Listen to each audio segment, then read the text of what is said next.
안녕하세요. 나은에게 교우 여러분. 오늘도 계속해서 성경을 읽어갑니다.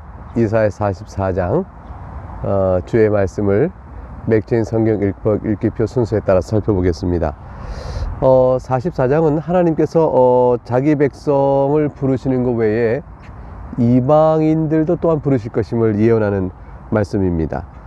그 가운데 이 은혜로운 하나님의 부르심 앞에서 과연 우상들과 여호와 하나님이 얼마나 다른지, 그 어리석음을 깨닫고 우상 숭배의 죄에 다시 빠지지 말 것을 하나님께서 촉구하시고, 과거의 우상 숭배에 빠진 죄를 다 용서하시며 고레스라는 역사 인물을 하나님께서 세워서 그를 통해 예루살렘을 회복하실 것을 말씀하신 내용이 담겨져 있습니다. 1절을 보면 하나님께서 나의 종 야곱, 내가 택한 이스라엘아 이제 들으라. 무슨 말씀하시려고 하나님께서 부르신 걸까요? 2절, 너를 만들고 너를 모태에서부터 지어낸 너를 도와줄 여호와가 이같이 말하노라. 나의 종 야곱, 내가 택한 여수르나 두려워하지 말라. 하나님께서 이스라엘 백성을 내가 택하였으니, 내가 너를 만들었으니, 내가 너를 도와줄 것이니 두려워하지 말라고 하시죠. 여수르나라는 말은 사실은 신명기에 세 군데 나오고 이곳에 나옵니다. 그 외에 성경에 잘 나오지 않는 말씀이에요. 문자적인 뜻에 의하면 정직한 자요, 올바른 자요 라는 뜻인데, 하나님께서 정직한 자요, 올바른 자로 품어 삼아 주시는 것이죠. 그가 본성상 정직하거나 올바른 것은 물론 아닙니다. 그러나 하나님께서 그를 불러 정직한 자, 올바른 자로 삼으시는 그 사랑을 입은 자, 그래서 이것은 70인역이라는 성경은 이 히브리어를 헬라어로 쭉 번역했고, 신약 성경 또 신약 시대에 많은 사람들이 히브리어를 알지 못하는 사람들은 그 70인역을 통해서 성경을 읽었는데, 그곳에서는 하나님께서 가장 사랑하시는 자, 그렇게 번역을 했습니다. 그 말씀의 뜻이 문자적인 뜻은 아니지만 그 여수르나라는 말로 부르는 그 의미를 담고 있다, 이렇게 볼 수도 있겠죠. 3절 말씀, 나는 목마른 자에게 물을 주며 마른 땅에 시내가 흐르게 하며 나의 영을 네 자손에게, 나의 복을 너의 후손에게 부어주리니, 그러니 너는 두려워하지 말고 또 나를 믿으라. 내가 너를 택했다. 하나님께서 자신을 드러내시며 저들에게 말하기를, 네가 목마르냐? 물을 주겠다. 마른 땅에 시내가 흐르게 될 것이니 너의 자손이나 너의 후손에게는 내가 영을 주고 복을 줄 것이니 두려워하지 말라. 그들이 풀 가운데 솟아나기를 시냇가의 버들 같을 것이라. 시냇가에 지금 버들을 얼마나 잘 자라겠어요? 5절, 한 사람이 이르기를 나는 여호와께 속하였다 할 것이며, 또 한 사람은 야곱의 이름으로 자기를 부를 것이며, 또 다른 사람은 자기가 여호와께 속하였음을 그의 손으로 기록하고 이스라엘의 이름으로 존귀 여김을 받으리라. 다 하나님께 속했다는 걸 자랑스러워하는 것이죠. 우상 숭배에 속했을 때와는 전혀 다른 태도예요. 다 자신이 하나님께 속한 백성이요, 하나님의 이름을 찬양하기에 주에 속한 백성이라는 사실을 다 즐거워하고 그것을 자랑스럽게 얘기하는 그런 날이 있을 것이라고 말씀합니다. 왜 그런 즐거움이 있을까요? 그것은 결국은 우리 여호와 하나님만이 진정한 참 하나님이시기 때문에 당연히 그런 것이죠. 6절부터 그 말씀이 이어집니다. 이스라엘의 왕인 여호와, 이스라엘의 구원자인 만군의 여호와가 이같이 말하노라. 나는 처음이요 나는 마지막이라. 나 외에 다른 신이 없느니라. 처음이요 마지막이요 참된 신, 그 외엔 다른 신이 없는 그분을 자신의 하나님으로, 하나님 나라를 택했던 사실로 인해서 어찌 즐거워하지 않을 수 있겠어요. 7절, 내가 영원한 백성을 세운 이후로 나처럼 외치며 알리며 나에게 설명할 자가 누구냐? 있거든 될 일과 장초올 일을 그들에게 알릴지어다. 역사의 주관자이신 하나님을 대신할 어떤 우상도 없습니다. 8절, 너희는 두려워하지 말며 겁내지 말라. 내가 예로부터 너희에게 듣게 하지 아니하였느냐? 알리지 아니하였느냐? 너희는 나의 증인이라. 나 외에 신이 있겠느냐? 과연 반석은 없나니 다른 신이 있음을 내가 알지 못하노라. 그렇죠. 우상 숭배자들이 현실적으로 눈에 보일 때 세력과 힘을 갖고 있다 할지라도 말이죠, 그들은 다 헛것이에요. 결국 참되신 하나님만이 역사의 주관자이시니 그들을 두려워하지 말라고 말씀합니다. 자, 참된 여호와 하나님과 비교되는 우상들은 그 어떨까요? 그 험악함에 대해서 9절과 11절이 이렇게 묘사합니다. 우상을 만드는 자는 다 험악하도다.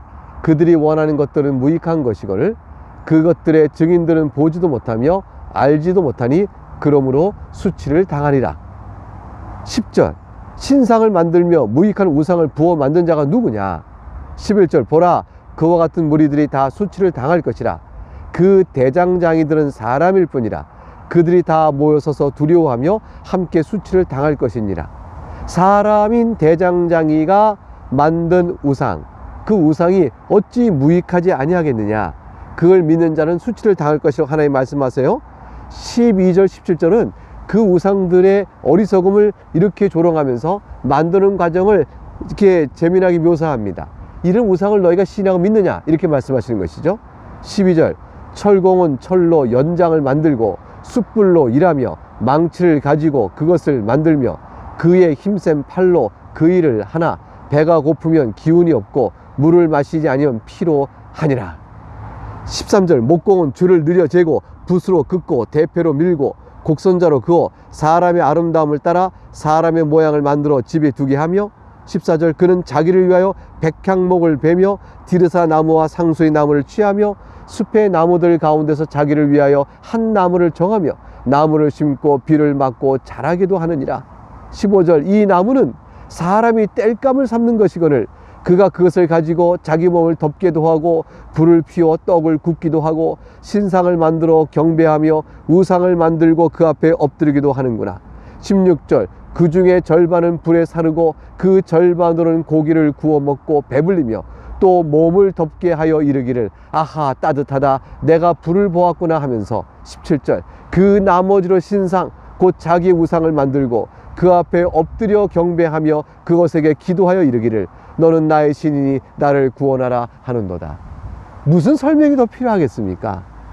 결국 목공과 철공이 각각 만들어 놓고 그것을 또 재료는 땔감도 때우고 몸을 덮기도 하고 그러면서 그거를 신이라 신상을 만들어 놓고 나를 도와라 나를 도와라 너는 신이 나를 구원하라 말하니 얼마나 어리석어요. 말하자면 자기가 창조주예요. 우상의 창조주인 자기가 우상을 만들어 거기서 비는 것이죠. 하나님께서 이어서 이러한 우상 앞에서 그에게 빌고 도움을 청하는 인간은 근본적으로 심령이 어리석고 무지하여 알지 못하는 것이라 이렇게 지적하는 내용이 18절에서 20절에 나옵니다. 18절 그들이 알지도 못하고 깨닫지도 못함은 그들의 눈이 가려서 보지 못하며 그들의 마음이 어두워져서 깨닫지 못함이니라. 19절 마음에 생각도 없고 지식도 없고 총명도 없으므로 내가 그것의 절반을 불사르고 또한 그 숯불 위에서 떡도 굽고 고기도 구워 먹었거늘 내가 어찌 그 나머지로 가증한 물건을 만들겠으며 내가 어찌 그 나무 토막 앞에 굴복하리요 말하지 아니하니. 그는 20절 그는 죄를 먹고 허탄한 마음에 미혹되어 자기의 영혼을 구원하지 못하며 나의 오른손에 거짓 것이 있지 아니하냐 하지도 못하느니라. 어리석은 것이죠. 총명이 없어요. 지식도 없어요. 그래서 절반을 불사르고 절반을 떡도 구워 먹고 고기도 구워 먹은 그 우상 앞에서 가증한 물건을 만들어 놓고 그 토막 앞에서 굴복하는 자기 어리석음을 못 보는 거죠. 그러니 정상적이면 내가 어째 그 나무 토막 앞에서 굴복하겠느냐 물어볼 텐데 그것조차 하지 못한다 이 말씀입니다. 21절 22절에 하나님께서 이런 우상을 버리고 내게로 돌아오라고 촉구하십니다. 사실 이러한 촉구는 얼마나 자비로운 말씀인지 모릅니다. 21절 야곱아 이스라엘아 이 일을 기억하라. 너는 내 종이니라. 내가 너를 지었으니 너는 내 종이니라. 이스라엘아 너는 나에게 잊혀지지 아니하리라. 22절 내가 너의 허물을 빽빽한 구름같이 네 죄를 안개같이 없이 하였으니 너는 내게로 돌아오라. 내가 너를 구속하였음이니라. 빽빽한 구름같이 이 말은 뒤에 나온 안개같이와 연동되는 것입니다. 내가 너의 허물을 너의 죄를 빽빽한 구름같이 또는 안개같이 한 번에 바람이 불어 싹 없이 하겠다 그거죠. 아무리 구름이 시커매도 또 안개가 아무리 짙어도 앞을 못 보게 빽빽히 둘러싸이고 구름이 짙어도 하나님께서 바람을 이렇게 한번 훅 불어내면 완전히 사라지면서 깨끗해지듯이 너의 죄와 너의 허물을 다 없애버릴 터이니 내게로 돌아오라. 내가 너를 구속하였습니다. 자비로운 하나님께서 우리를 부르실 때는 우리의 죄와 허물을 탓하지 않으세요. 그를 다 다 가려주시고 오라고 하시는 것입니다. 사랑하는 교우 여러분, 여러분의 허물과 죄를 용서하시는 하나님의 음성 앞에 하나님 감사합니다 하고 주 앞에 나오지 않으시겠어요? 우리 주 예수 그리스도 믿는 것이 바로 그런 은혜인 것입니다. 23절, 그러니 선지자 이사야가 이제 이런 하나님을 찬양하자고 촉구하죠. 23절, 여호와께서 이 일을 행하셨으니 하늘아 노래할지어다. 땅의 깊은 곳들아 높이 부를지어다. 산들아 숲과 그 가운데 모든 나무들아 소리내어 노래할지어다. 여호와께서 야곱을 구속하셨으니 이스라엘 중에 자기의 영광을 나타내실 것임이로다. 얼마나 이 놀라운 찬양에 함께하지 않으시겠습니까? 이제 24절과 28절은 만물을 주신 여호와께서 자신이 얼마나 놀라운 하나님인가를 선포하시고 이제 고레스라는 사람을 통하여 구원의 약속을 반드시 이루실 것임을 선포하시며 하나님의 백성이 회복될 것임을 선언하십니다. 24절, 너의 구속자여 모태에서 너를 지은 나 여호와가 이같이 말하노라. 나는 만물을 지은 여호와라. 홀로 하늘을 폈으며 나와 함께한 자가 없이 땅을 펼쳤고. 만물을 지은 여호와께서 말씀하시는 일이니 또 그분께서 우리를 구원하신 구속자이시니 모태에서 너를 지었다 하셨으니 만들 때부터 우리를 아시는 하나님께서 우리가 이제 말씀하십니다. 헛된 말을 하는 자의 징표를 폐하며 25절, 점치는 자들을 미치게 하며 지혜로운 자들을 물리쳐 그들의 짓을 어리석게 하며. 그 하나님께서 말씀이죠. 우상을 숭배하고 헛된 말 하는 자들은 다 헛것임을 다 드러내실 거라고 말해요. 그들의 지식을 자랑하지만 어리석은 것임을 드러내실 거라고 말해요. 그런데 26절에 보면 그의 종의 말을 세워주며 그의 사자들의 계획을 성취하게 하고, 여기서 그의 종의 말이라는 것은 여호와를 섬기는 종들이 하는 말을 뜻합니다. 그리고 여호와께서 보내신 사자들의 계획이죠. 같이 연동합니다. 하나님의 종들이 하는 말들은 다 무너지지 않고 세워질 것이니 반드시 이루어질 것이며 하나님께서 보내신 사자들의 계획은 성취될 것이라. 그러니까 우상을 섬기는 자들의 지식과 말은 헛된 말이지만 여호와의 종들이 하는 말들은 다 진리이며 반드시 이루어질 것이라고 말하는 것이죠. 예루살렘에 대하여는 이르기를 거기에 사람이 살리라 하며, 황폐한 예루살렘이 사람 사는 곳에서 바뀝니다. 유다 성읍들에 대한 중건될 것이라 내가 그 황폐한 곳들을 복구시키리라 하며 그러셨어요. 근데 27절에 보니까 기품에 대하여는 이르기를 마르라 내가 내 강물들을 마르게 하리라 하며, 기품이란 것은 그 깊은 물이 어떻게 마르겠어요? 강물이 쫙 물이 마르면 그게 마를 거라 생각하겠습니까?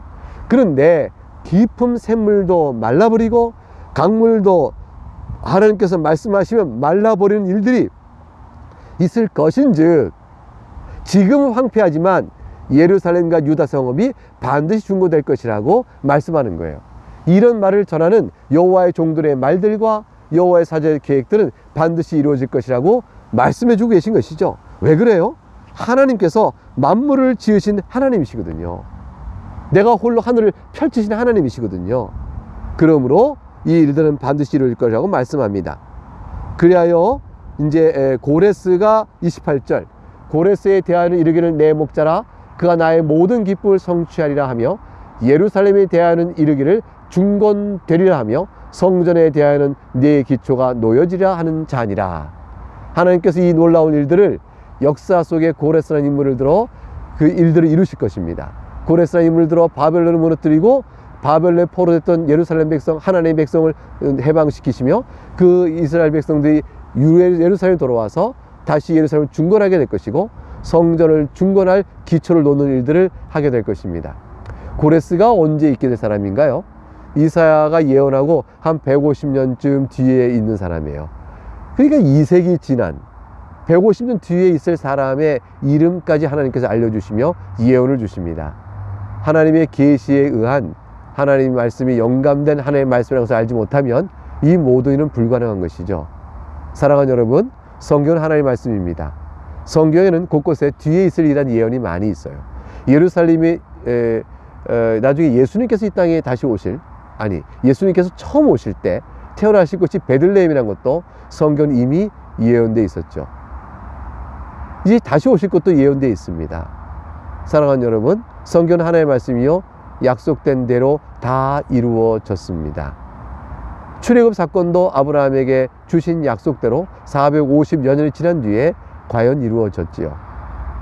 우리가 예수님 다시 배울 날, 그날도 이루어질 것입니다. 이 하나님 말씀을 굳건히 믿고 오늘도 주 안에서 믿음으로 사시는 여러분 될 수 있기를 주의 이름으로 축복합니다. 감사합니다.